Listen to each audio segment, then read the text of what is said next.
reaching out ahead of even getting to the county level, which is when the public notice actually takes place in the residence, of reaching out and providing the area residents. I think it was,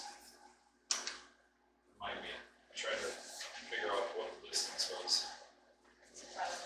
Within 1,000 feet of the site, they contacted residents and let them know, number one, about the project, and number two, about the meeting tonight. So between the last meeting and tonight, you made those comments? Yes. Because you had that over the last meeting. Yeah, that's correct. I mailed everyone and then also called them if their numbers were gone. So they will, as one way or the other, if we approve or deny, recommend approval or denial, condition approval, whatever it is tonight, those residents will be required to be notified a second time for the public hearing itself when it goes to the county. But it is not for lack of being on the radar, I guess, at this point. So will we have the road agreement? I hesitate to vote for anything until we have everything that we need in an signed agreement. Because just because we approve it, we don't have a signed agreement, doesn't mean we're gonna get that agreement ultimately. So by reading that in two different spots, number one, 16Q, road agreement with the town of Palmyra for the use of Little Prairie Road and Tower Road shall be created and signed for the development. That becomes a condition of the conditional use permit. If they do not follow the conditions of the conditional use permit, they are in default of the conditional use permit, which means it can be revoked. Does that say that anywhere? Should we add a statement at the end that says if any of the above stipulations are not met? It's in the county zoning code. Wow. So the county zoning code is what rules this process, along with state statute.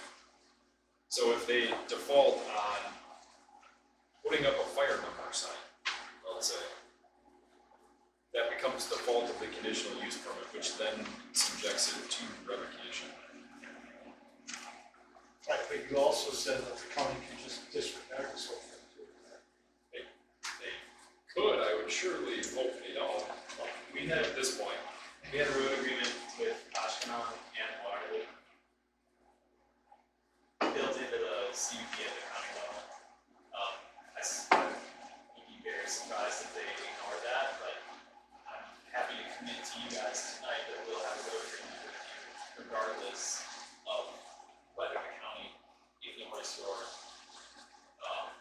that condition or fails to put it into the CUP, but they'll put it in. And we've gotten your draft of that. But I feel strongly that this needs to be an agreement that's drafted by our attorney, which may include many of the things you have in yours. But I just feel strongly that we need to have that drafted by our attorney and sent back to Jeff. And I'm very hesitant to do anything until we have that draft and it's in their hands and we have something that. That's your opinion on that, Josh. Makes sense. I mean, to a point, I understand what you're saying. In my world, on a day-to-day basis, this is one of the steps of the entire process. I had asked for cut fill plans, grading plans, if they've got preliminary stormwater reports, all of that stuff. Understandably, from their perspective, if they do not get conditional approval to move past the permitting step, there's no reason that they would spend $100,000 on engineering, throwing a marble into the pond and hoping. I agree for those things, that's correct. So, to me, the road agreement becomes very similar to the stormwater management plan, vegetation and vegetation management plan, the decommissioning plan. All of those things were submitted in draft form for the permitting process for review and discussion. I did not bring the road agreement tonight with me that I was working on up until last night for sure, but over over the last couple of weeks. I would wholeheartedly agree with you that that document should go to the town attorney before anybody authorize it, but I've got Not just for you. sure. I've got 15 changes already redlined into what they provided us that at some point, And my point is, if the county approves this before we have the road agreement, we don't have as much leverage on going to get what we want. I'm sure we do, because without that agreement, their conditional use permit is not valid. Assuming the county would, would back you on that and not say, don't worry about it. If that's the case, we Motion gotta check into court. Okay. Second.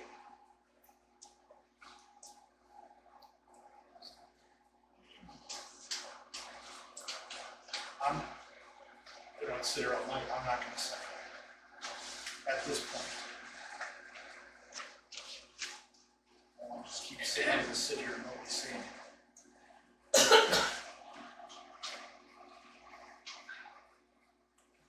I'll second the motion as stated, for the reason being, I don't think we're gonna beat the county in this. I don't wanna say yes to this, but I'm going to be trying to protect this with all the stipulations and Josh. We're not gonna beat it.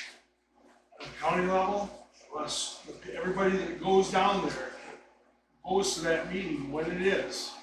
If everybody, if all the neighbors around the area were notified, like she says over there, how many of them are sitting in here tonight? Okay. Oh, that's good. There's only 5 people on Tower Road anyway, so I mean. Is there any? I didn't even see who you were back, Charlotte. Okay. Is there anything you guys would like to say?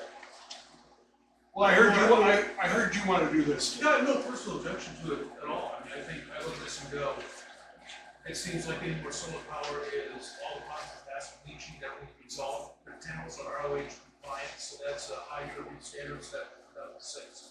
As far as leaching, et cetera, there, Europe's more strictly we are, so.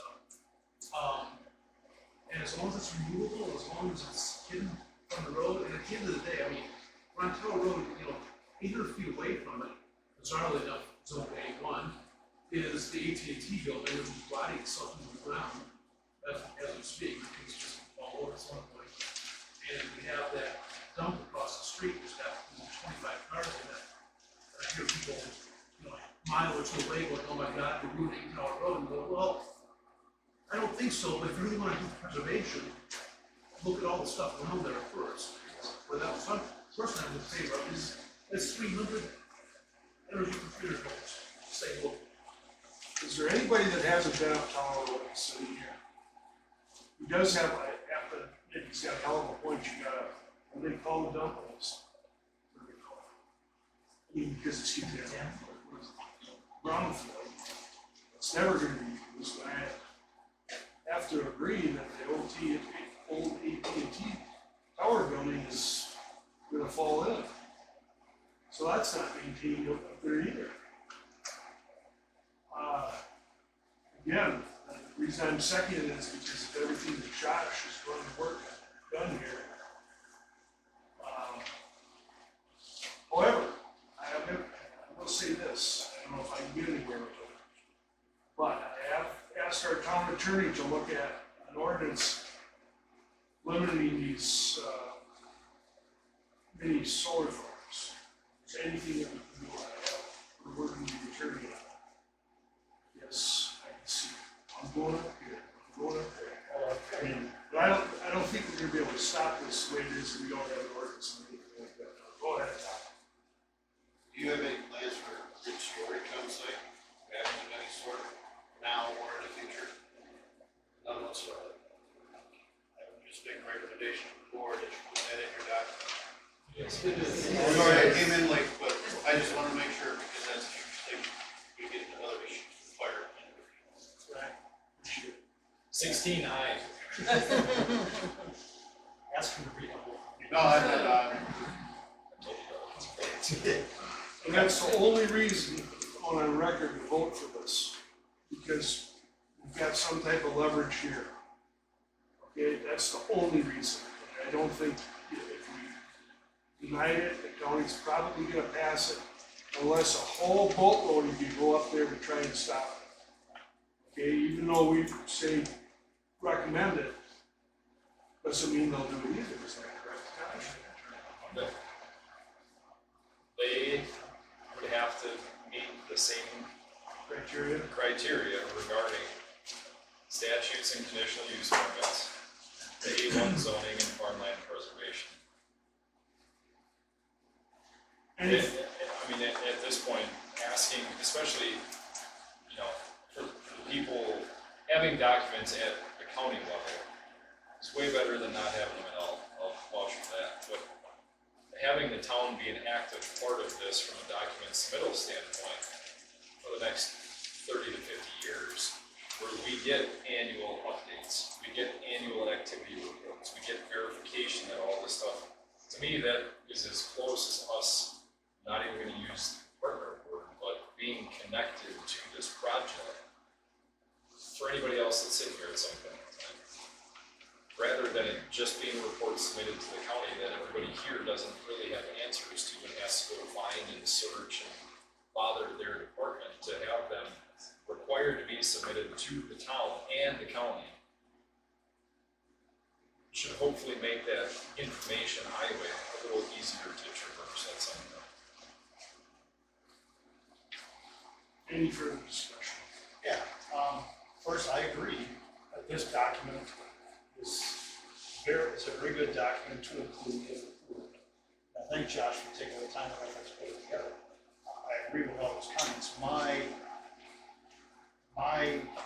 issue today, I'm saying today, not next week or the next, is two things. One, we don't have that road agreement in place, and I've had too many instances with stuff getting approved and then all of a sudden the sub-agreements fall apart. But two, also going back to what you said, I'm concerned about the precedent that's being set. So that's why I'm, as of today, wasn't willing to say.